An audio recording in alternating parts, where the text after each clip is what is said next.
মসজিদের সামনে প্রতিদিন বসে থাকতেন এক গরিব চাচা।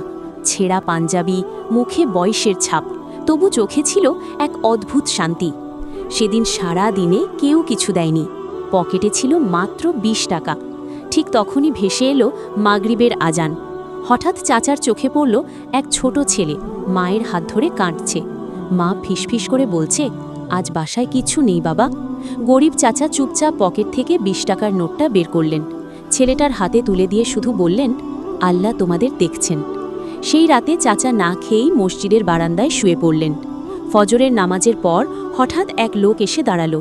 চাচার হাতে একটি ব্যাগ তুলে দিয়ে বলল, চাচা, আপনি কাল আমার বাচ্চাকে সাহায্য করেছিলেন। ব্যাগ খুলে চাচার হাত কাঁপতে লাগলো। ভিতরে ছিল খাবার, নতুন কাপড় আর কিছু টাকা। লোকটা নরম গলায় বলল, কাল আমি আল্লাহর পরীক্ষা ছিলাম। গরিব চাচার চোখ বেয়ে নীরবে পানি গড়িয়ে পড়ল। তিনি ফিসফিস করে বললেন, আল্লাহ কখনো ছেড়ে দেন না। আপনি যাকে সাহায্য করেন সে মানুষ নাও হতে পারে, আল্লাহও হতে পারেন। সবাই এই চাচার জন্য একটা সাবস্ক্রাইব করে দিবেন প্লিজ। ধন্যবাদ।